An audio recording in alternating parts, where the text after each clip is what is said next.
What's up, everyone? Welcome back to another review, and this time we're taking a look at MaXXXine, written and directed by Ty West. MaXXXine is the third film into Ty West's X Trilogy. So picking up about roughly 6 years after the events of the movie X, MaXXXine finds herself in Hollywood trying to get her career started as an actress, while all the while she's being hunted down by a mysterious killer. So yeah, that is the overall story of MaXXXine. Let's talk about it. Overall, I thought MaXXXine was actually pretty solid. I don't think this movie is as good as Pearl or as or as X itself, but I do think that MaXXXine does take the next logical step in this trilogy of movies. In Ty West's commentary on people who are just obsessed with being famous and stuff like that, and yeah, for the most part, I thought he pretty much concluded MaXXXine's story the best possible way that he could. Now, is this movie all the way perfect? No. It has things in it that I would have done just maybe a little bit differently, and stuff that I would have just refined just a little more. But as an overall conclusion to the MaXXXine story, I thought it was handled relatively well. With all that being said, let's get the positives out of the way first.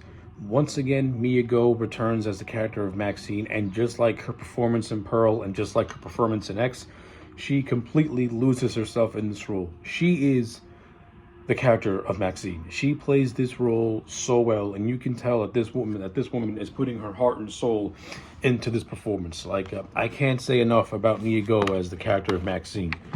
She's able to balance MaXXXine's trauma from the events of X and her goal to transition from pornographic movies into big mainstream movies. She plays it really, really well. I can't say enough good things about Mia Goh as MaXXXine. She nails it. She has a lot of good scenes. She has a lot of good moments. I like the interactions that she has with everybody in the cast, especially the interactions that she has with Kevin Bacon, who's in this movie as well, which I'll get to in a second.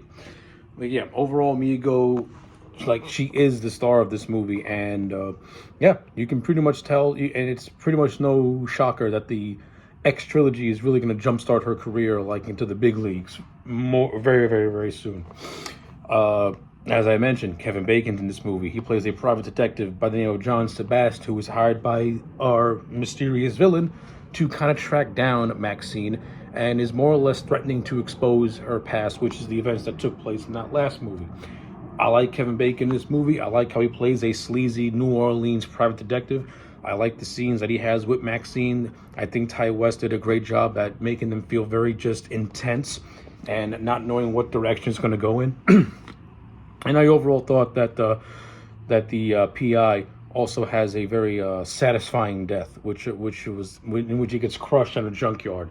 For someone like him, it works for me. I liked it. Other actors you have Giancarlo Esposito, who plays MaXXXine's agent, entertainment lawyer by the name of Teddy Knight. Giancarlo Esposito, he's not in the movie a lot.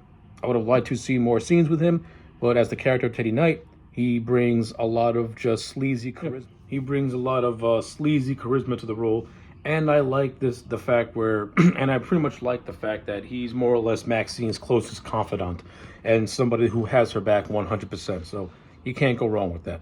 And I like how he is the one that basically orchestrates the death of the PI that's been harassing MaXXXine. So yeah, he's a lawyer who will do whatever it takes to represent his client in the best way, just like Saul Goodman before him.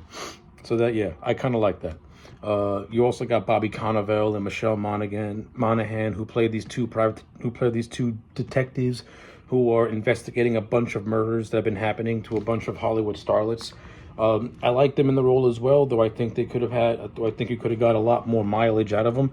They have this running gag where Bobby Cannavale's character tries to be the bad cop, and then Monaghan points out that he's trying too hard in the acting department, and you got this whole running gag of these two kind of playing around with that sort of thing. So I like that. It makes them feel more humanized, because aside from that, these two don't really have much character to work with. So little moments like that makes them feel more real. So that was more or less, nicely done. And other members that round out the cast, you have Elizabeth Debicki, who plays a director who cast Maxine in one of her upcoming films.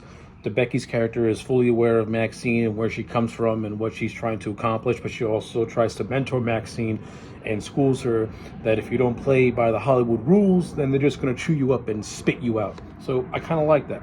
Like, at first you think Debicki's character is going to be more antagonistic towards Maxine, but there's like an underlying sort of mentorship that goes on with their conversations with each other. Like, Debicki's character is a hard ass and kind of bitchy, but she's also stern, and you can tell that she's trying to more or less act like a mentor. In terms of this movie's production, I think this movie is really well made. Like, it's really damn good visually. Ty West with the X Trilogy is really good at capturing the time periods that he sets these films in. For like in Pearl, he set that movie in the late 1910s during the backdrop of World War One, and he really utilized the vibrant colors that you would see in a 1930s or 1940s movie with Pearl. But then when he did X, you really get that grimy, gritty sleaze, that you would see in like in a 1970s horror movie like Texas Chainsaw Massacre. And in MaXXXine, he once again captured that gritty, grimy looking 1980s feel with LA during that time.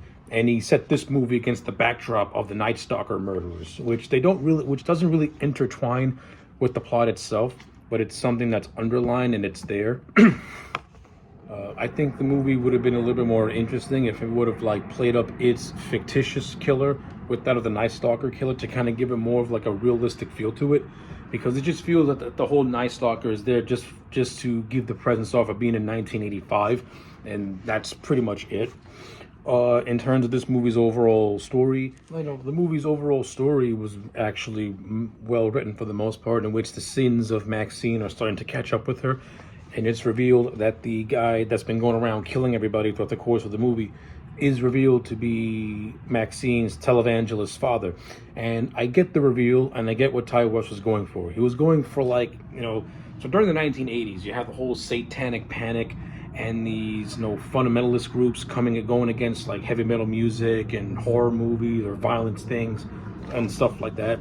So this is pretty much Ty West's satire on those kind of extremists, those religious extremists who think everything is filth, and not only they know what's best for the pure world, so to speak. And that's basically what Maxine's father's motivation is. In order to he commits all these crimes as a way to rid the world of this filth. And in his mind, in order to cleanse Maxine, he has to perform this like ridiculous, over-the-top exorcism with his parish. This leads to a shootout with the two detectives, which ultimately leads to Maxine killing her father at the end of the movie.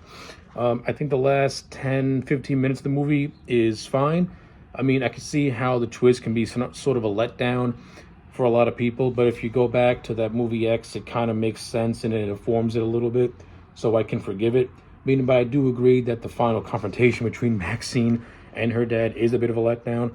More or less, one of the detectives shoots Maxine's dad, and with his dying breath, he and Maxine repeat a phrase that he taught her from her youth. And then before that happened, she kind of has like a flash forward into the future of her being famous and stuff like that before giving the kill shot to dear old dad. And then the movie just basically ends a month later with Maxine fully into the production of her movie.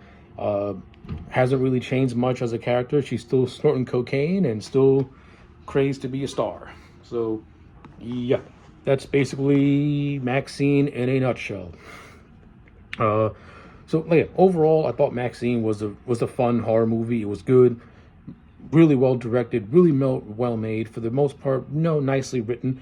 There are certain characters who I had to give it maybe a little bit more development and screen time to. This movie does have some really good vicious kills in it, so I can appreciate that. Like the PI getting crushed to death was fun.